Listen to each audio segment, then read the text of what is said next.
L'Ihtara, une technique millénaire développée de l'Extrême-Orient à l'Extrême-Occident.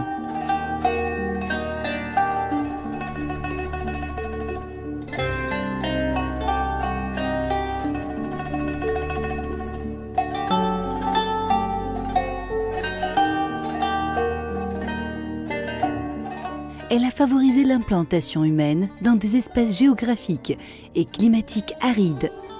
De ce fait, les Ihtara ne sont pas seulement des techniques destinées à la mobilisation des ressources en eau, mais ont contribué largement à la naissance et à la pérennisation d'une culture et d'une économie oisienne.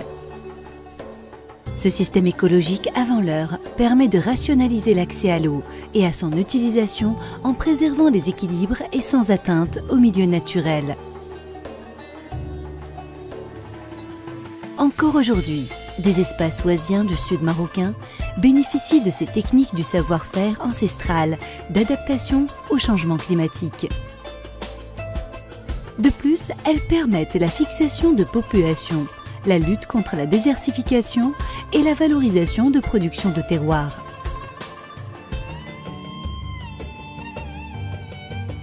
Le fonctionnement de l'Ihtara est à la fois simple et ingénieux, pouvant transporter l'eau sur de grandes distances jusqu'à 20 km en fonction du gradient hydraulique, de la pente du sol et du niveau piézométrique de la nappe. L'Ihtara est ainsi une galerie drainante qui amène l'eau de la nappe phréatique à la surface du sol par gravité.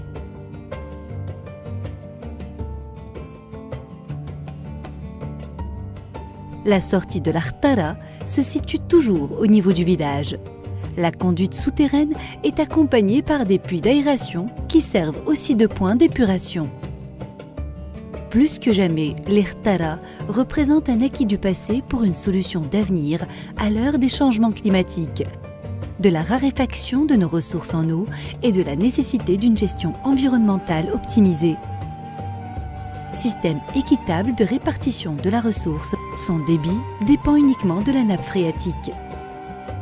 Ainsi, l'abondance profite à tous les utilisateurs, tandis que la raréfaction les touche intégralement.